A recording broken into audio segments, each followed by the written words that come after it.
Hi, in this tutorial I'm going to show you how to share a document from Google Docs with anyone with the link. So if you want to do it, first you need to go to the right upper corner and you need to click on this one icon. This icon is share. If you will do it, this window should be successfully displayed here. And how you see, this file is actually restricted.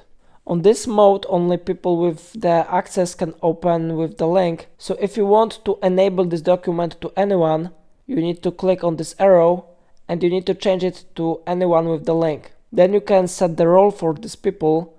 On default it is set to viewer, but sometimes you may need to set specific roles. So if you want, you can set it as commenter or editor. But I will select here viewer because we have it on default. And now you can copy the link and now we can click down.